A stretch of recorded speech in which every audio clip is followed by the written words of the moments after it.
Iran विरुद्ध America युद्धामुळे कच्च्या तेलाच्या किमतींचा भडका, दरात 30% वाढ.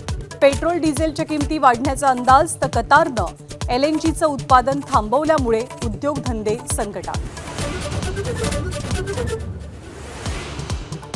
पश्चिम आशियातील परिस्थिती सर्वांसाठी चिंतेचा विषय.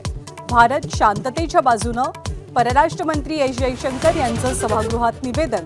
संतप्त विरोधकांचा लोकसभेत गोंधळ, तर राज्यसभेतनं सभात्याग.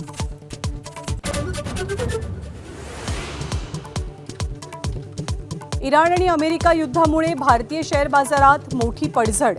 गुंतवणूकदारांचे 15 लाख कोटी पाण्यात. सोनं चांदीही निस्तेज.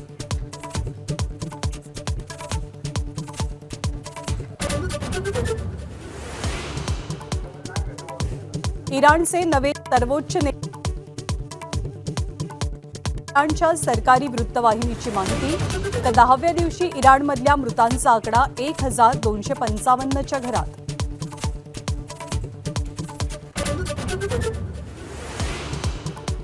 मवियाला मिळणारी विधान परिषदेची एकमेव जागा उद्धव ठाकरेंना मिळावी, यासाठी ठाकरे सेना आग्रही.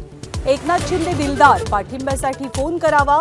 शिवसेनेचा ठाकरे सेनेला चिमटा.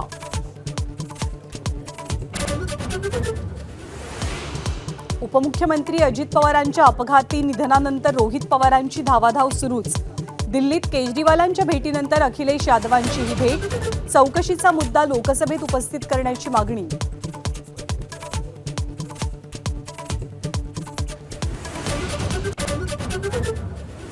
राज्यभरामध्ये उन्हाच्या झळा आणखी तीव्र. मुंबईचा पारा 40 ते 42 अंशांच्या घरात जाण्याचा अंदाज.